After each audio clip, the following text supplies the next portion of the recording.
Hey guys, my name is Laird, And my name is Laith. and we're gonna talk about the U.S. history. In these ones, we're going to talk, Laird is going to talk about four subjects, which are installment buying and Model T, or the Henry Ford, and assembly line, and the bull market. And Lace is gonna do another four subjects. So we'll first talk about Henry Ford, the famous automobile manufacturer. He was born July 30, 1863, on his family's farm in Wayne County, near Dearborn, Michigan. When he was 13 years old, his his father gave him a gi- he his father gave him a pocket watch as a gift, and as a young boy he promptly took apart and assembled. Neighbors and friends were requested and that he should fix their timepieces too, because they were impressed. Unlikely as a farm worker, he left home following the year, and at the age of 16, he took an apprenticeship as a machinist in Detroit. He would learn to skillfully operate in he would learn to skillfully operate and service steam engines, and would study bookkeeping in the year in the followed years. So his early career, Ford married Clara Ella Byron and briefly returned to farming to support his wife and son Edsel in 1883. 1883? 1888. He was hired as an engineer for the Edison Illuminating Company in 3 years later.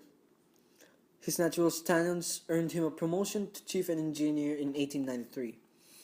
He developed his plans for a horseless carriage and constructed his first model, the Ford Quadricycle, in 1896. He attended a meeting within the same year. He attended a meeting with Edison executives, and finding himself presenting his automobile plans to Thomas Edison.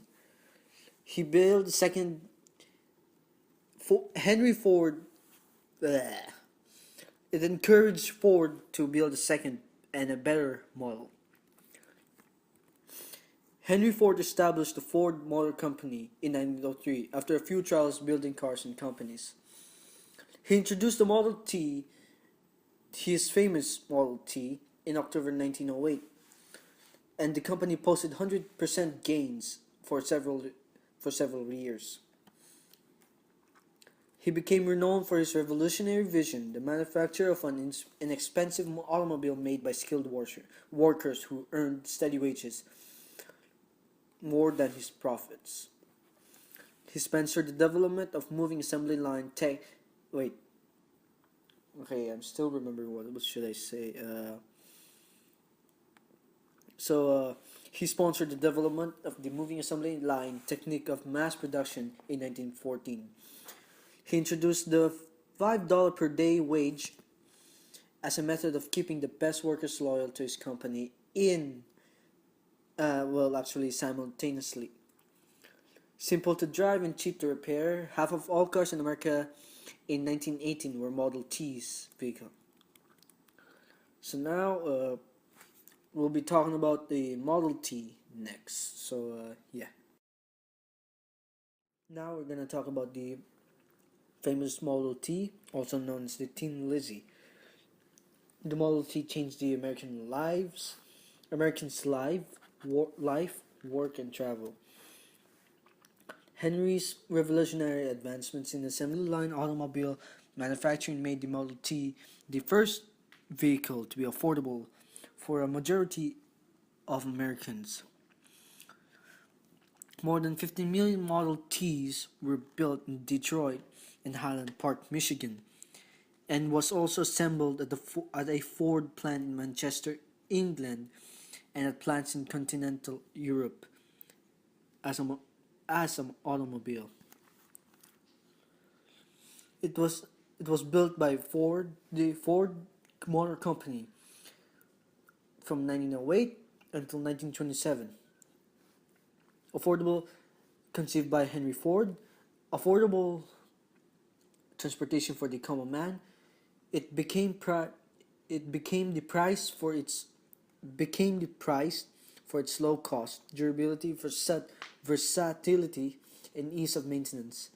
The assembly line production allowed the price of touring car to be lowered from $850 to less than $850 in 1908 to less than $300 in 1925. Price the Model T at times comprised as much as 40% of all cars sold in the U.S. Model T was even before it lost favor to the larger, more powerful, luxurious car. The Model T was known as as I just said earlier, Tin Lizzie or the Flivver, and had become an American folkloric symbol, essentially also realizing Ford's goal to democratize the automobile. It was offered in several body styles, including a 5-seat touring car, a 2-seat runabout, and a 7-seat town car, not tone. All the bodies of the Model T were mounted on a uniform 100 inches wheelbase chassis. A choice of colors was originally available, but the car was mass produced in only one color, black, which is from 1913 to 1925. Its engine was simple and efficient, and with all 4 cylinders cast in a single block, and the cylinder had detachable for easy access and repair. It generated about 20 horsepower and propelled the car to modest to top speeds of 40 to 45 mph, miles per hour.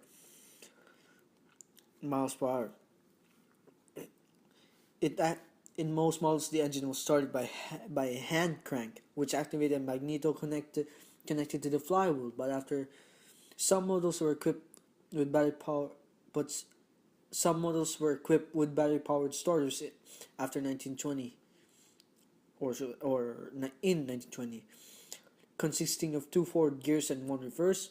The transmission was one of the planetary type, controlled by foot pedals rather than the more common hand lever using in sliding gear transmissions. It spark controller was controlled by a hand lever on the steering column. The 10-gallon fuel tank the fuel tank of 10 gallon was located under the front seat because the gasoline was fed to the engine only by gravity, and the reverse gear offered more power than the forward gears. The vehicle frequently had to be driven up to a steel hill backward, such as deficiencies along with its homely appearance and less than comfortable ride at top speeds and insistent rattling.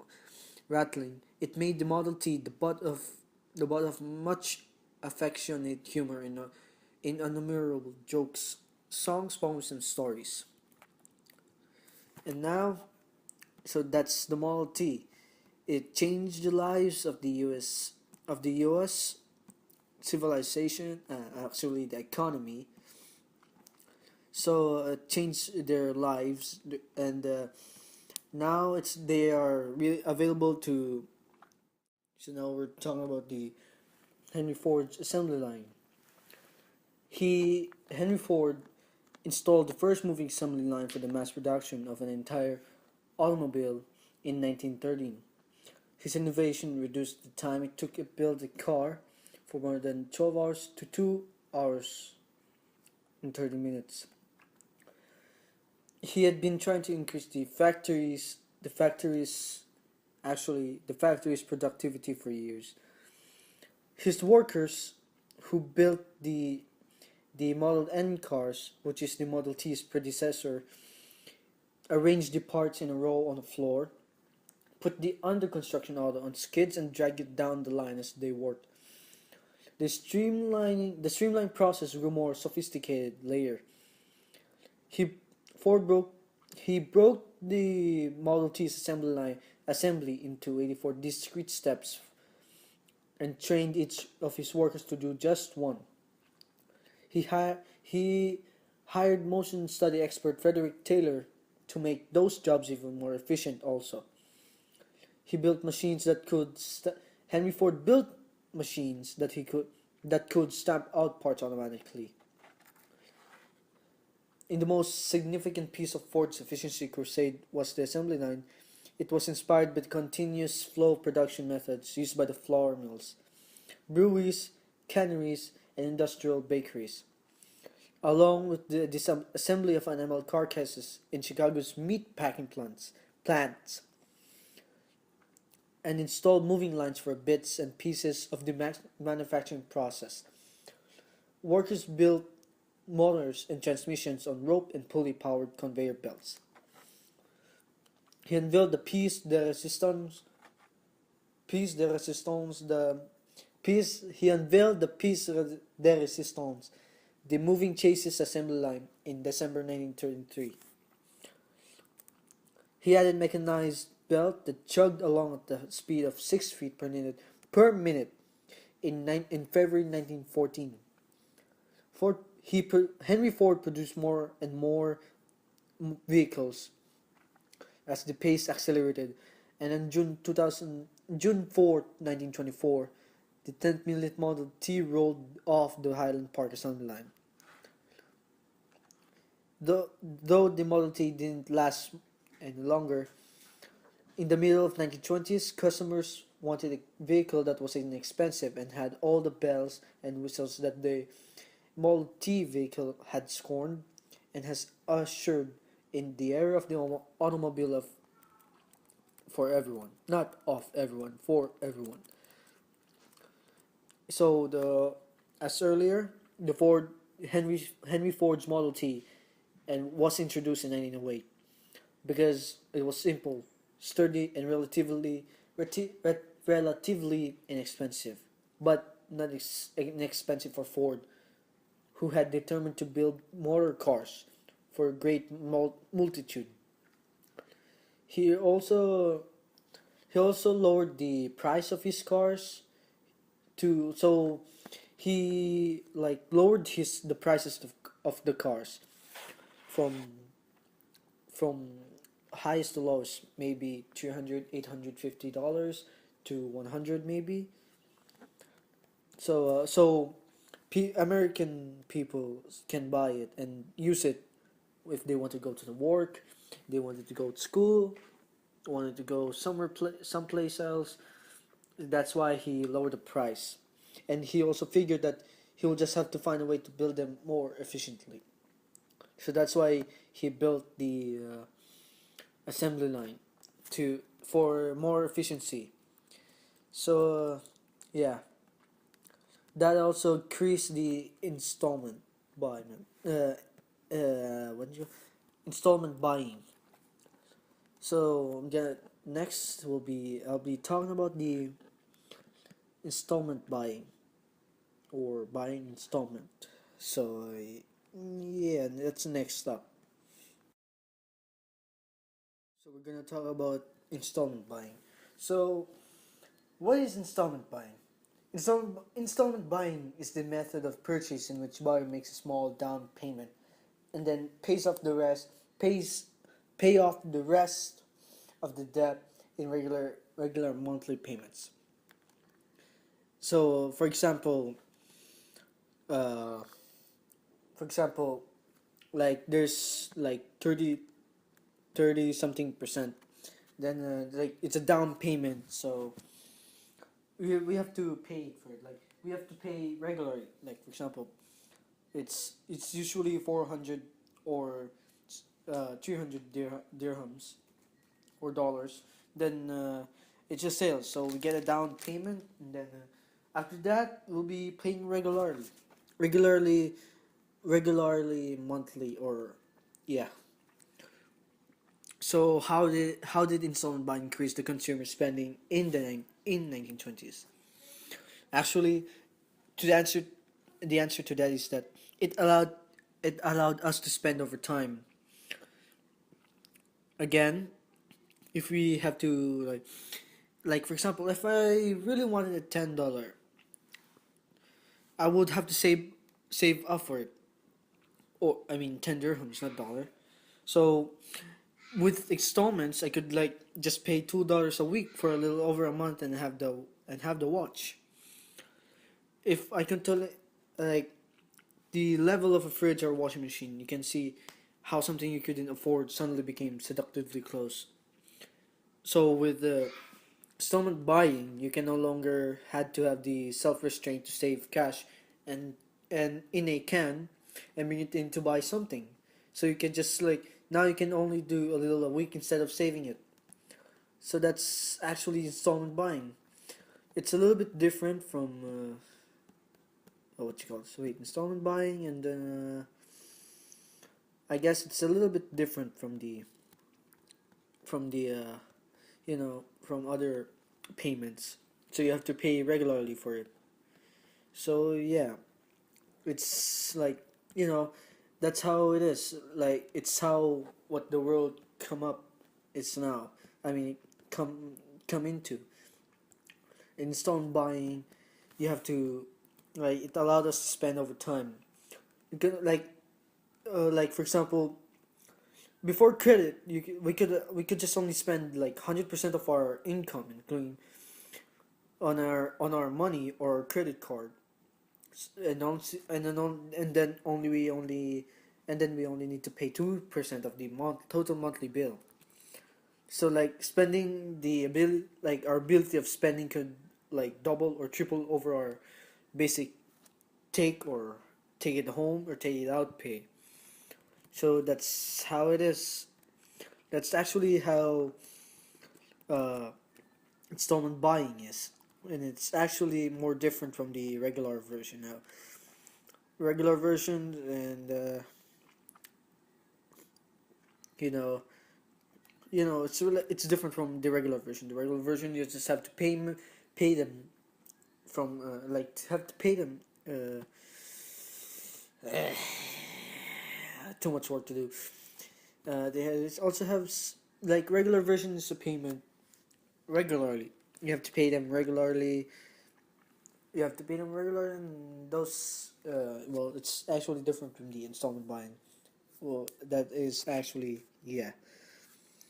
So now we're down to the last and the final of my part, and then next will be late.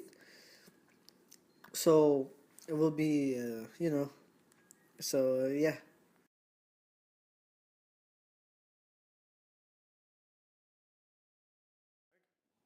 Um, Now, I'm gonna talk about the consumer revolution. Well, the consumer revolution is a flood of new affordable goods in the decades after the World War One. Now, the consumer revolution started in the 1920s, which caused the people to get much more goods and they can buy stocks and stuff like that. And which helped a lot because many of the Americans really didn't have that much of choices after, like in the Revolutionary War, and when the consumer revolution began and the Model T and came and everything, the normal people could actually get a wage similar to the people that used to get it like a high wage. For like the average people now can get like a car and stuff like that. Okay, now that the consumer revolution is done, let's go on to the stock market. So, the stock market is where people could buy stocks from from companies, and if that company makes profit, these people make profit from the company on how much they made profit. If the profit is larger, then they would make more money than they actually put invested into the stocks. And if the company loses, actually they would lose money as well. So people, what they do is called the buying on margin. The buying on margin is where people, when they don't have money to buy a stocks, because they want to buy stocks to make money. So what they do with the buying on margin is they buy the stocks for 10% of the money, okay, and then when the company makes profit, they get money, and then when the company if the company loses, which is a very low chance in the consumer revolution times in the 1920s,